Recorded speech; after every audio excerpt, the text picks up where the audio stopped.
இது சம்பந்தமா ஒரு குட்டி கதை ஒன்று சொல்றேன்.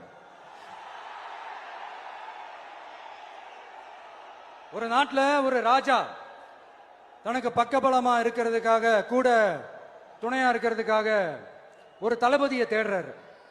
சரியான தகுதிகளோட ஒரு 10 பேர் செலக்ட் ஆகுறாங்க. ஆனா அதுல ஒருத்தர் மட்டும் தான் செலக்ட் பண்ணணும். அதனால அந்த ராஜா என்ன பண்றாருன்னா ஒரு டெஸ்ட் வைக்கிறாரு.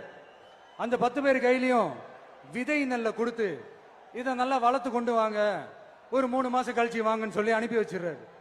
3 மாசம் கழிச்சு வரும்போது அதுல ஒருத்தர் ஆளு உயரத்துக்கு வளர்த்திருந்தாரு, ஒருத்தர் தோல் உயரத்துக்கு வளர்த்திருந்தாரு. அதுல ஒரு 9 பேரும் நல்லா வளர்த்து கொண்டு வந்திருந்தாங்க. ஒருத்தர் மட்டும் வெறும் தொட்டியோடவே வந்தாரு. என்னன்னு கேட்டதுக்கு, நானும் தண்ணி ஊத்தி ஊத்தி பாக்குறேன், உரம் வச்சு வச்சு பாக்குறேன், வளரவே மாட்டேங்குது ராஜா, என்ன பண்றதுன்னு தெரியலன்னு சொன்னதுக்கு ராஜா அவரை கட்டி அணைச்சிக்கிட்டு, இனிமே நீதான் என்னுடைய தளபதி, எல்லா அதிகாரமும் உனக்கு தான் சொன்னாரு. ஏன்னா அந்த 10 பேர் கையிலையும் ராஜா கொடுத்தது அவித்த விதை நெல், அது முளைக்கவே முளைக்காது. அந்த 9 திருட்டு பயலும் என்ன பண்ணிருக்காங்கன்னா